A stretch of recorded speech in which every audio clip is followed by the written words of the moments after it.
El presente vídeo corresponde al contenido de la versión presencial del 10 de mayo de 2023 del curso de Historia de España en el Centro de Mayores Casa del Reloj del Distrito de Arganzuela, en Madrid.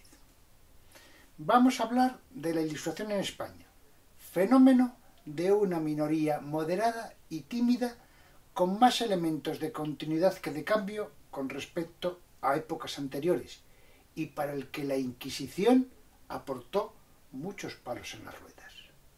Nuestro recorrido va a contar con las aportaciones de Pierre Vilar, Stanley Payne, Paul Azar y Richard Hare. Esbozaremos, igualmente, las ideas contrapuestas sobre la Ilustración española que tuvieron Marcelino Menéndez Pelayo y Gregorio Marañón. Finalmente, utilizando datos de Gonzalo Anes, situaremos con precisión la Ilustración en la élite y al resto de la población, más del 80%, en el llamado Estado llano. Para concluir, aconsejamos ver un vídeo de la UNED titulado «Cómo enfermar en Madrid en el siglo XVIII», que nos refleja las desigualdades sociales de la época. Vamos a ello.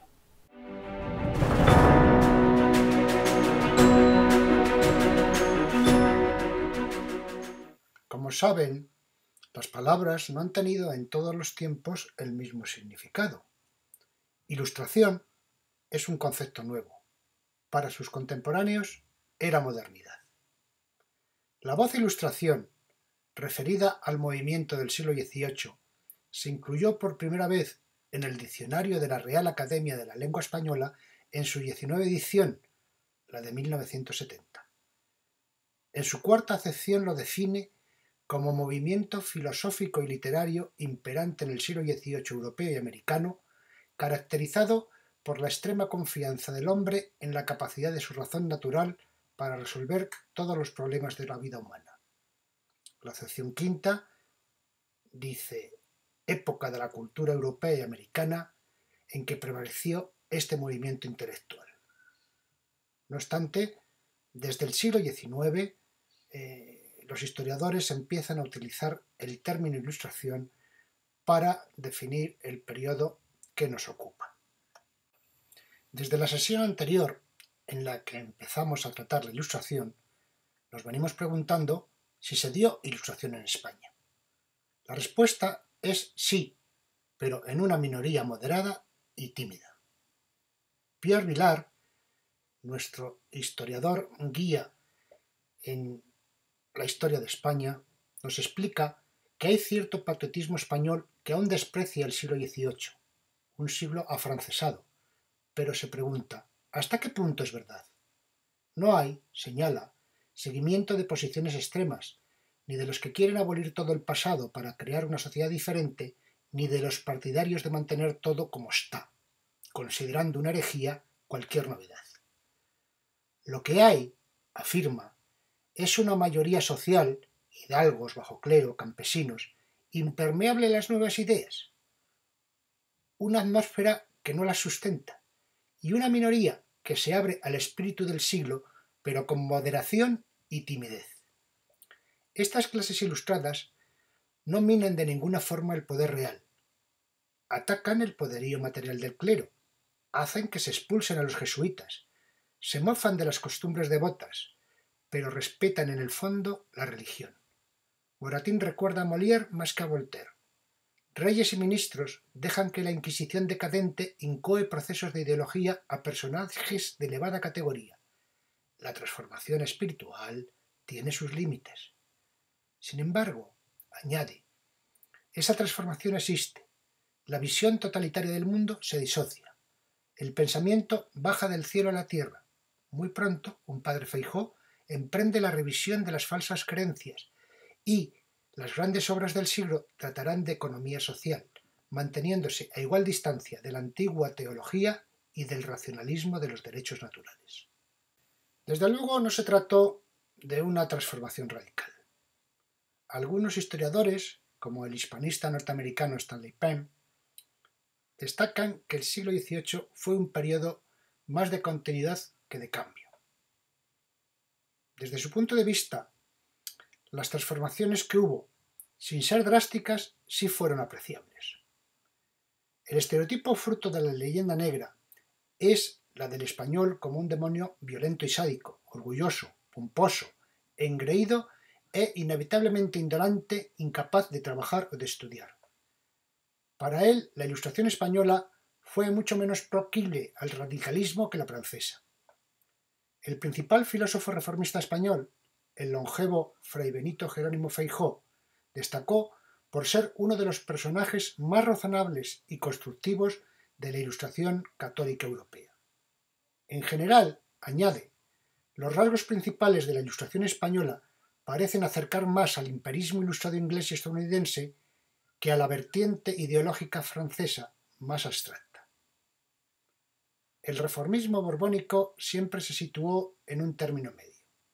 Se crearon las diversas academias españolas y en torno a 1785 había por primera vez una bandera común para toda España, mientras que el rey de Prusia regaló la música de lo que se convertiría en la Marcha Real Granadera, más tarde considerada el himno nacional, hoy mismo reconocido por la Constitución Española de 1978.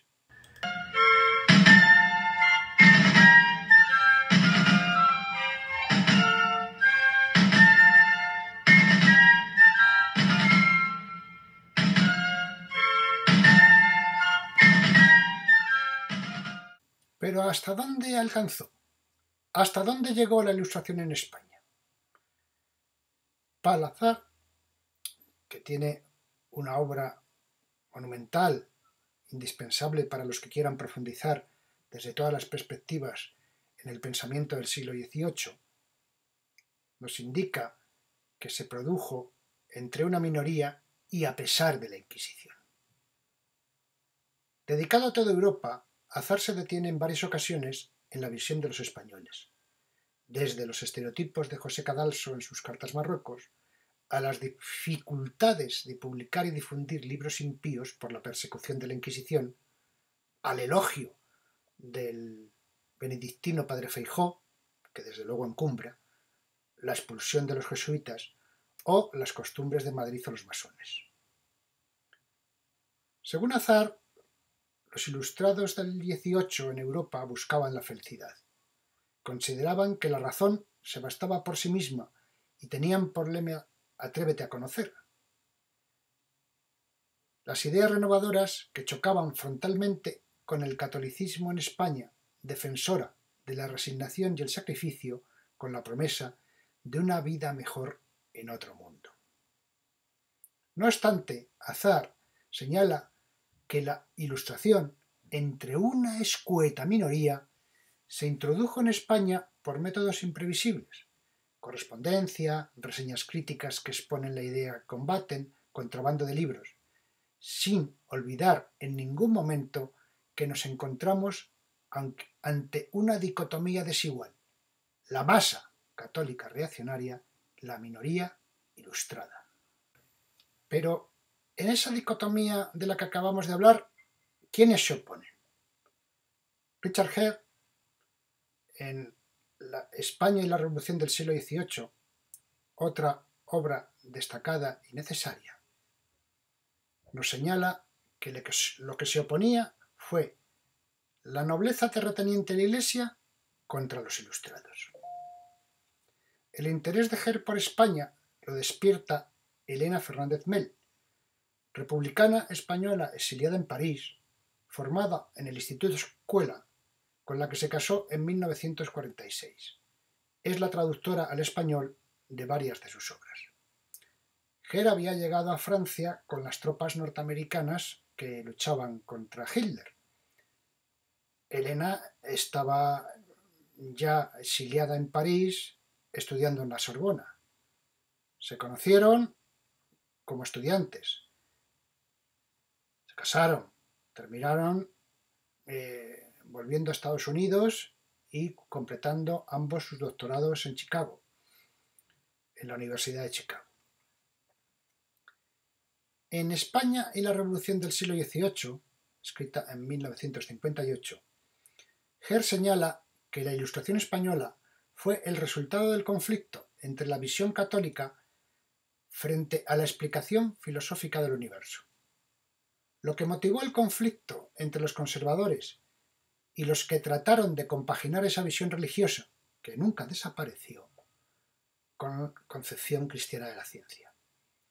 Desde su punto de vista, la Ilustración española fue un asunto de élite, que fundamentalmente fomentó Carlos III, amiga de lo nuevo y obsesionada por la instrucción y la mejora de la agricultura, opuesta a una masa rutinaria e inerte aferrada a la tradición. Herr recuerda que los enemigos de las luces retardaban todas las reformas y además los primeros en impedir la libre circulación de todas las ideas fueron los propios reyes, que mantuvieron la censura previa de los libros, establecida por los Austrias. Aunque algunos nobles aparentaban ser ilustrados, lo que se llama despotismo ilustrado, en muchas ocasiones no tuvieron fuerza suficiente para sacar adelante sus proyectos si no contaban con el consenso de las fuerzas aferradas a la tradición, es decir, la nobleza terrateniente y la Iglesia.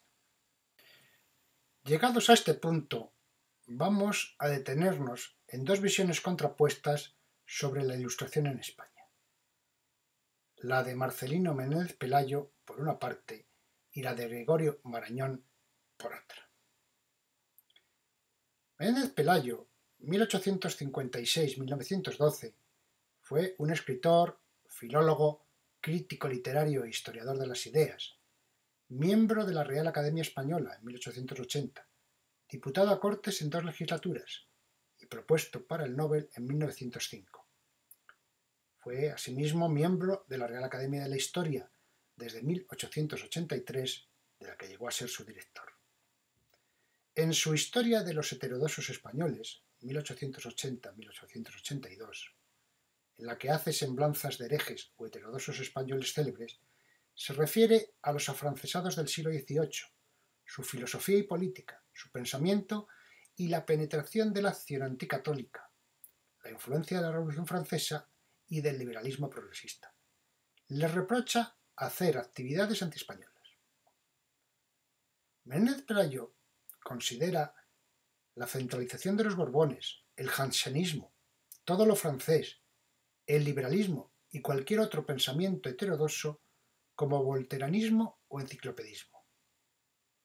Desde su punto de vista, el siglo XVIII es la clave de toda la decadencia española, fruto de la heterodoxia, algo advenedizo y ocasional por lo que se dejan llevar algunas mentes atribuladas por confabulaciones. Condena el enciclopedismo, materialismo, utilitarismo, deísmo que propiciaron, entre otros, Diderot, Kant, Rousseau y Voltaire. Para él se puso en manos de extranjeros el territorio, la educación, el gobierno, el arte y la economía. Gregorio Marañón, por otra parte, que vivió entre 1887 y 1960, fue un médico internista, científico, historiador, escritor y pensador perteneciente a la generación de 1914, cuyas obras en los ámbitos científico e histórico tuvieron una gran relevancia internacional. Fue académico de la Real Academia Española, de la Historia, de la de Bellas Artes, de la de Medicina y de la de Ciencias Exactas, Físicas y Naturales. En el ámbito de la historia escribió un libro fundamental, Las ideas biológicas del padre Feijóo, en 1934, en el que rehabilita su memoria frente a viejos prejuicios. Su visión de la Ilustración no es del todo complaciente, pero reconoce que auspició una de las épocas más felices de la historia de España y manifiesta su entusiasmo por las academias, las sociedades económicas, las colonias de Sierra Morena o por los gobiernos prósperos de Fernando VI y Carlos III que lograron sacar a España de su decadencia y rehacer el país gracias a una política interior acertada y una decidida obra de cultura, destacando la apertura científica. Para él, la influencia francesa patente en gobernantes, la aristocracia y los intelectuales trajo consigo un poderoso aliento renovador. En su opinión, lo que frustra la esperanza de la marcha hacia adelante de los ilustrados fue la Revolución Francesa. No obstante, no podemos dejar de advertir que la Ilustración española fue un fenómeno minoritario. Estamos hablando de las élites. El pueblo llano, la población general, se mantenía al margen. El estado llano, el no privilegiado, constituía el 90% de la población. Siguiendo a Gonzalo Anes, un catedrático de Historia Económica, podemos resumirlo en lo siguiente. A mediados del siglo XVIII, el Estado general, estado llano no privilegiado, constituía el 90% de la población. La población rural representaba el núcleo más importante del estado llano. El resto estaba formado por población urbana constituida por funcionarios, rentistas, comerciantes, artesanos agremiados y gente sin oficio determinado que vivían en las ciudades de trabajos ocasionales o de la caridad. El trabajo estaba mal visto y el comercio también. La dedicación al comercio se enmascaraba o se ejercía de manera vergonzante. Era lo que llamaban diversión loable y tregua provechosa. Los oficios mecánicos continuaron desprestigiados y fueron considerados civilmente deshonestos. La Real Célula de 18 de marzo de 1783 declaraba honestos y honrados los oficios de curtidor, herrero, sastre, carpintero y otros de este modo. La enumeración de los oficios vilis, según Antonio Cazmane, incluía a tabernero, calderero, peltrero era el que trabajaba el cobre y el estaño, reparando fundamentalmente ollas, y amolador, que estaban generalmente en manos de extranjeros por no querer ejercerlos los naturales. El catastro del Marqués de la Ensenada permite clasificar a los asalariados en un 85% agrícolas y un 15% no agrícolas. Algunos colectivos podían considerarse no incluidos en la sociedad. Es el caso de los agotes de Navarra, los vaqueiros de Alzada de Asturias, los pasiegos de Cantabria o en general los gitanos, a los que se señalaban pueblos, especie de reservas, de las que no podían salir y a los que eran nuevamente conducidos cuando eran detenidos fuera de esas legislaciones. Para concluir y ver los ejemplos de esas desigualdades en el siglo XVIII, les invito a visionar un excelente vídeo de la Universidad Nacional de Educación a Distancia, propuesta por la profesora Florentino Vidal y la médica e historiadora Benicia Vidal. Nos hablan de cómo era enfermar en Madrid en el siglo XVIII. El acceso a la sanidad no era igualatorio para ricos y pobres. En esa época es en la que se perfiló el sistema de hospitales que conocemos en la actualidad. Las clases pudientes solían ser atendidas en sus casas por médicos más o menos cualificados, mientras que aquellos que vivían en la miseria necesitaban un lugar donde recibir ayuda. Instituciones benéficas que hasta entonces estaban en manos de la Iglesia y de los particulares pasaron a estar controladas por el Estado bajo el mandato de gobernantes ilustrados.